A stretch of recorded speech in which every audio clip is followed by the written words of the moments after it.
Այսօր մեզ է միացել քաղաքագետ, քաղաքական գիտությունների դոկտոր Արմեն Այվազյանը, բարև ձեզ։ Բարև ձեզ։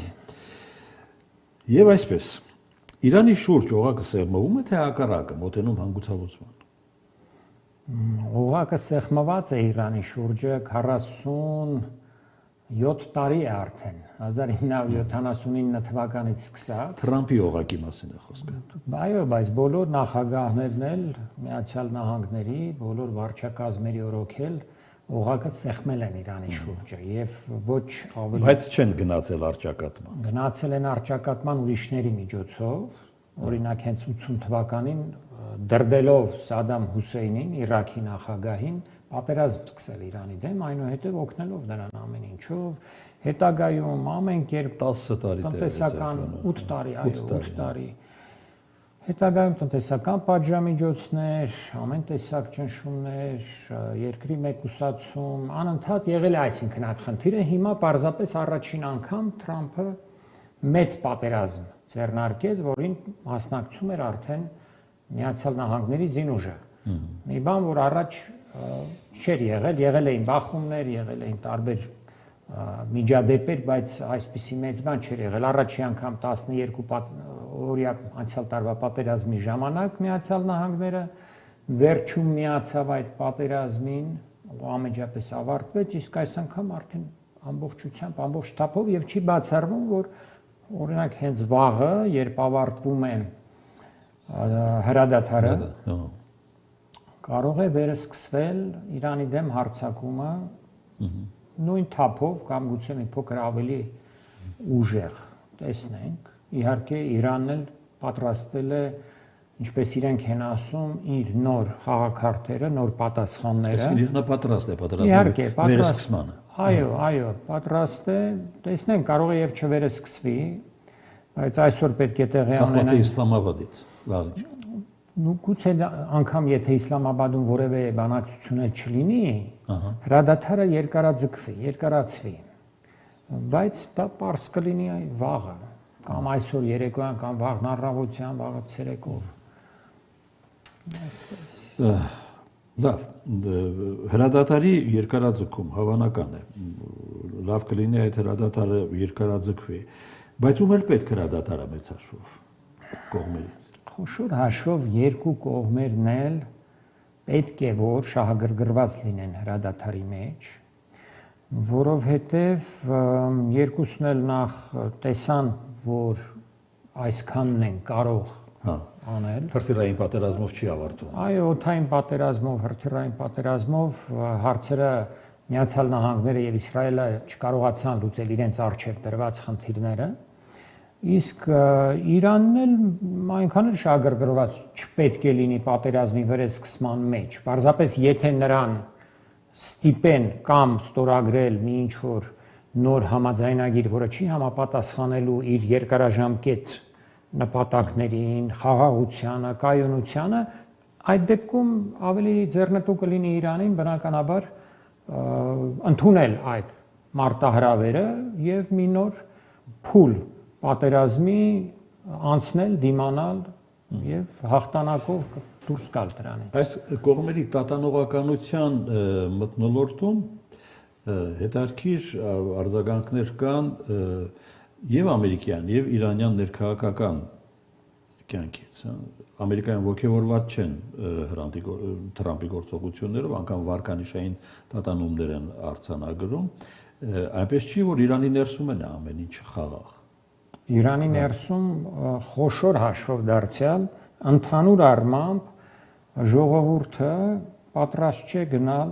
զիջումների։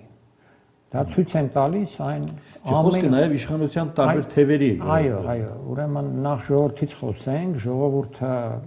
գիտեք բավական այսպես ակտիվացել է այս պատերազմի արդյունքում եւ այն երիտասարդությունը, իսկ Իրանի բնակչության 50%-ից ավելին այսօր երիտասարդություն է, 30 տարեկանից պակաս մարդիկ են, նրանք մի տեսակ մտել են այս պատերազմի մեջ ամբողջ իրենց ավյունով եւ բոլորովին պատրաստ չեն զիջումների։ Դա ազդելու է նաև իշխանության տարբեր թևերի վրա, այնպես չէ, որ իշխանությունը որևէ ճնշում ժողովրդից չի զգում։ Ամեն օր, արդեն 51-րդ օրն է պատերազմի, թե 52-րդ օրն է, երեկոյան մեծ ցույցեր են տեղի ունենում Իրանի բոլոր քաղաքներում ի պաշտպանություն, այո, կոշտ դիրքորոշման, այնպես որ այստեղից պետք է գանք, իսկ ներսում խոսակցություններ կան իբր կան ինչ որ տարաձայնություններ, բայց տարաձայնություններ նման դեպքերում ոչ թե տարաձայնություններ են, այլ տարբեր կարծիքներ կարող են լինել, տարբեր ուրեմն գործիչների, պետության ղեկավարների միջև, բայց նրանք միշտ գալիս են ընդհանուր հայտարարի Իրանում մինչև այսօր այդպես է եղել եւ այդ ընդհանուր տեսակետից էլ հանդես են գալիս։ Այնպես որ այստեղ Իրանում շատ ավելի բարվոք է իրավիճակը, քան Միացյալ Նահանգներում, որտեղ Թրամփի վարկանիշը կտրուկ անկում է ապրել, այսօր արդեն 37%-ն է միայն Իրանի պատերազմի պատճառով։ Այո, 37%-ն է միայն աջակցում նրա գործունեությանը եւ հատկապես Իրանի դեմ պատերազմի հարցում մեծ դիմադրություն կա կոնգրեսում, դեմոկրատները, այդ թվում հանրապետականների մի մասը տարբեր կարծիքներ են հայտնում, թեև կոնգրեսը չի ձեռնարկում կտրուկ քայլեր, որովհետև նույնպես կախված է այն նույն լոբիստական, գլոբալիստական եւ Իսրայելի լոբիստական եւ ընդհանրապես գլոբալիստական կառույցներից, որոնցից կախված է նաեւ Թրամփի վարչակազմը։ Մի քանի օր առաջ տեղի ունեցավ եւս մեկ փորձ կոնգրեսում արգելափակել Թրամփի պատերազմ վարելու հնարավորությունները եւ դարձյալ մի քանի ձայն չհերիքեց։ Այսինքն ինչպես վարչակազմը, այնպես էլ Միացյալ Նահանգների կոնգրեսը եւ ներկայացուցիչների տունը եւ սենատը մեծ կախվածության մեջ են այդ ավելի մեծ ուժերից։ Իրանյան այս մթնոլորտը կարող է ազդել հայ-ադրբեջանական հավասարակշռության վրա։ Հավասարակշռություն չունենք ցավոք սրտի այստեղ։ Հայաստանը ամբողջովին կախյալ վիճակում է հայտնվել եւ ստորացված վիճակում, նսեմացված վիճակում է։ Տարբեր բոլոր փաստերը այդ մասին են խոսում, կարող ենք մի առանձին հարցազրույց դրա վերաբերյալ վարել, օրինակ հենց երեք պարզ դարձավ, հայտնի դարձավ, որ հողին է հավասարացվել Ստեփանակերտի մայր տաճարը։ Իսկ սա, տեսեք, իսրայելցի մի զինվոր Լիբանանում մուրճով ջարդել էր Հիսուս Քրիստոսի արձանը, գլխին էր հարվածել, այդ լուսանկարը կար, կարծեմ նույնիսկ տեսանյութը կար, բայց եւ մեծ աղմուկ բարձրացավ ամբողջ աշխարհում։ Իսկ այստեղ Արցախում հողին են հավասարացվում հայկական մշակույթի, եկեղեցիների, գերեզմանոցների հետքերը ամբողջությամբ տեղի ունենում մի մեծ մշակութային ցեղասպանություն եւ որևէ մեկը ոչ հենց առաջին հերթին Հայաստանի իշխանությունը որևէ ծպտուն այդ մասին չի հանում, ինչ հավասարակշռության մասին կարելի է խոսել։ Մեզ որոշ չափով Իրանի հզորությունը ես հասկանում եմ վերաբերում է բանացային օրակարգի ներկայիս մթնոլորտին։ Ուրեմն այդ հավասարակշռությունը, եթե կոչենք այդպես, գալիս էր ավելի շատ Իրանի ամուր լինելուց, որը թույլ չէր տալիս Ադրբեջանին ամբողջությամբ այստեղ ոչ թե այսինքն տերմինի հարց էր, կարծում եմ ինչ պետք է լինի Իրանի հետ, Իրանը պետք է դիմանա եւ կարծում եմ կդիմանա, լինի պատերազմ, թե չլինի նոր պատերազմ իր դեմ, Իրանը պետք է դուրս գա դրանից, բոլոր տվյալները ցույց են կարգով, այո, իր տարածքը պահպանելու է, իր զինված ուժերը պահպանելու է եւ դուրս է գալու այդ իրավիճակից, ճիշտ է, մեծ տնտեսական ենթակառուցվածքային արդյունաբերության կորուստներով, որովհետև այն հարվածները, որ արդեն իսկ ստացել է, բավականին հզոր են, հաշվարկներ տարբեր կան, նույնիսկ մի հաշվարկով ասում են $100 միլիարդ վնաս է կրել Իրանը, եւ եթե լինի երկրորդ փուլը, բնականաբար կարող է այդ վնասը կրկնապատկվել, բայց այնուամենայնիվ որպես պետություն, որպես ազգ, ժողովուրդ դուրս կգա այդ իրավիճակից Իրանը, եւ կարծում եմ դրանով մենք մեծապես շահած կլինենք։ Այստեղ ուրիշ խնդիրներ են։ Իրանը արդեն որոշ չափով ունի նախաձեռնություն այս պատերազմում, քանի որ առաջին անգամ իր վերահսկողությունն է հաստատել Հորմուզի նեղուցի վրա։ Իսկ այդ Հորմուզի նեղուցը իրեն հնարավորություն է տալիս վերահսկել աշխարհի նավթի 20%-ը։ Աշխարհի ինքը Այո, բայց մինչ այդպիսի լծակ իր ձեռքին չունեցել։ Տեսեք, նավթի 20%-ը, ուրեմն հեղուկացված գազի մոտ 25%-ը, պարարտանյութերի մոտ 30%-ը ահռելի ազդեցության լծակ է իր ձեռքին վերցրել, եւ ես կարծում եմ որևէ պարագայում այդ լծակը ձեռքից բաց չի թողնի, քանի դեռ իր նախապայմանները կամ պայմանները չեն բավարարվի Միացյալ Նահանգների կողմից։ Այդ առումով շատ հեռու են կողմերը միմյանցից իրենց բանակցային դիրքերով, շատ հեռու են ու որպեսի մի ինչ-որ ընդհանուր հայտարարի գան, մի միջանկյալ թեկուզ լուծման գան, բավական երկարատև բանակցություններ են պետք, ոչ թե այնպես ինչպես Թրամփը հայտարարում է, եթե մինչև վաղը չեմիս օրը այսպես չկնքենք պայմանագիր, գործարք չկնքենք, ինչպես ինքն է անվանում անգլերենով deal, ուրեմն ես նորից հարձակում կսկսեմ։ 1-2 օրվա հարց չէ, նույնիսկ 1 շաբաթվա, 2 շաբաթվա հարց էլ չէ։ Նախորդ պայմանագիրը, որ կնքվեց 2015 թվականին,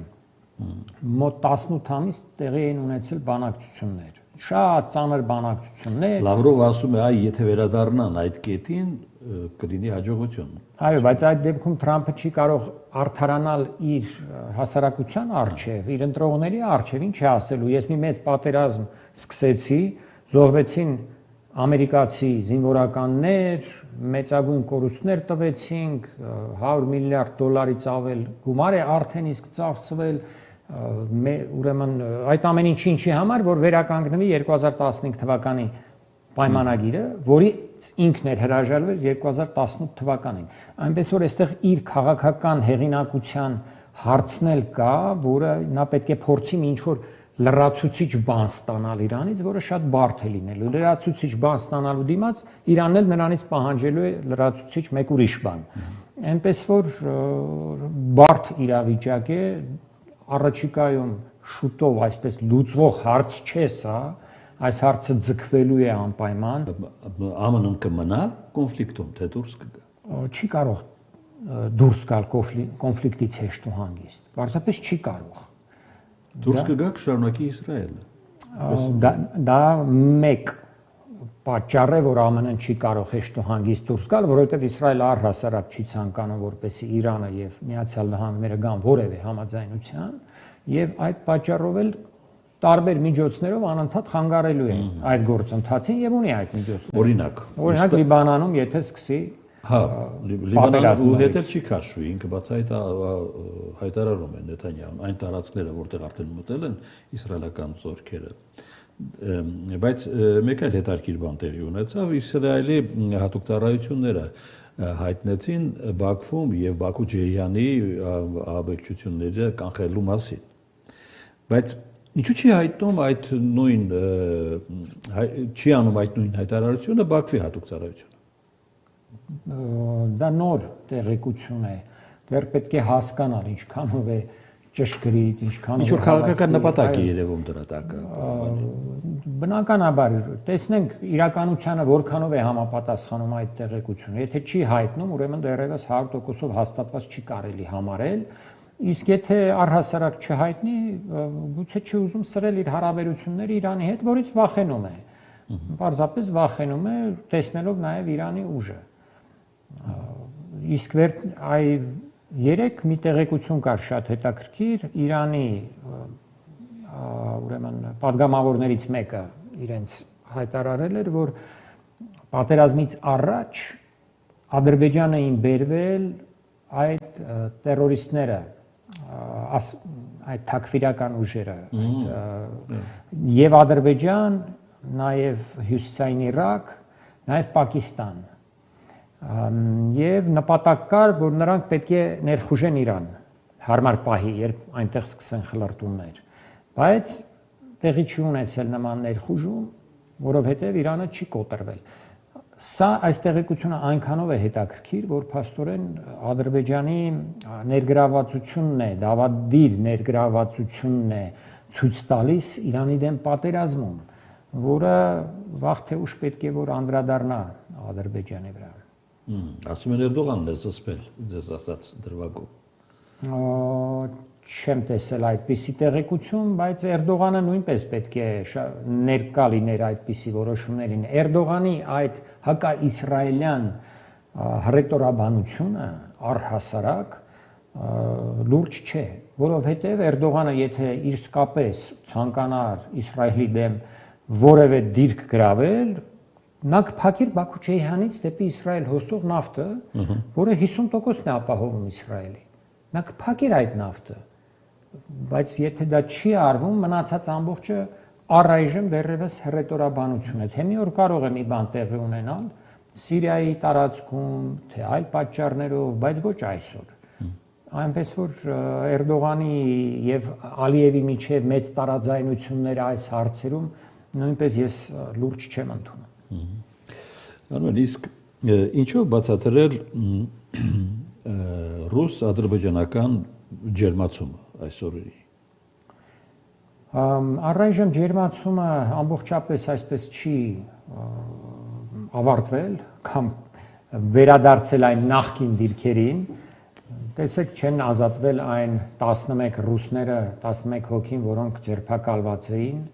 անմեղ մարդիկ, տարբեր հորինված մեղադրանքներով բանտ են նստեցվել։ Ես չեմ կարծում, թե կարող են վերադառնալ այն հին իրենց ջերմ հարաբերություններին, որոնք կային մինչև ինքնաթիռի, այն հայտնի ինքնաթիռի կործանումը, որովհետև իրականում խնդիրները շատ խորն են ավելի։ Խնդիրները, որոնք դրել են Ալիևի վրա արևմուտքից, այնպիսին են, որ նա պետք է անընդհատ վարի հակառուսական քաղաքականություն, անընդհատ պետք է Կենտրոնական Ասիայի հանրապետությունների ներքաշի։ Որ պահից է դա նկատել։ Դա սկսվել է 2023-24 թվականից, անմիջապես Արցախի հայաթափումից հետո անմիջապես այդ խնդիրները սկսեցին սրվել, այսինքն անմիջապես Ալիևին հանձնարարվեց արդեն հակառուսական գիծ բռնել։ Այն, որ հիմա խոսում են, այդպիսի կոմպենսացիա են նախատեսել ինքնաթիռի համար կամ ինչ-որ խոսակցություններ կան ատոմակայան կառուցել կամ Ադրբեջանն է հայտնել իր ցանկությունը այդ մասին, դրանք երկար քննարկումներից հետո կարող են միայն տեղի ունենալ։ Բայց Ադրբեջանը այսօր արդեն դարձել է թուրանական այդ մեծ կառույցի, որը հենվում է Թուրքիայի, Թուրքիան էլ ՆԱՏՕ-ի վրա, Ադրբեջանը դրա գլխավոր օղակն է։ Ադրբեջանը չի կարող խաղից դուրս գալ, հանկարծ մի անգամից։ Նրանք շարունակում են անընդհատ զինավարժությունները Թուրքիայի, հենց այս մի քանի օրն էլ զինավարժություններ էին Թուրքիայում։ Նրանք շարունակում են Կենտրոնական Ասիայի հանրապետությունների հետ անընդհատ այդ անվտանգության հարցերով պաշտպանական իրենց գերատեսչությունների, բանակների միջև համագործակցությունը խորացնել եւ խորացնել, նաեւ ԶԼՄ-ների գծով է շատ հզոր թուրանականացում տեղի ունենում, այնպես որ այսպես վերևում կարող են խոսել, բարի խոսքեր ասել, իսկ խորքային, այսպես հիմքային մակարդակի վրա Ադրբեջանի եւ Ռուսաստանի միջև հակասությունները շարունակելու են սրվել իրականում։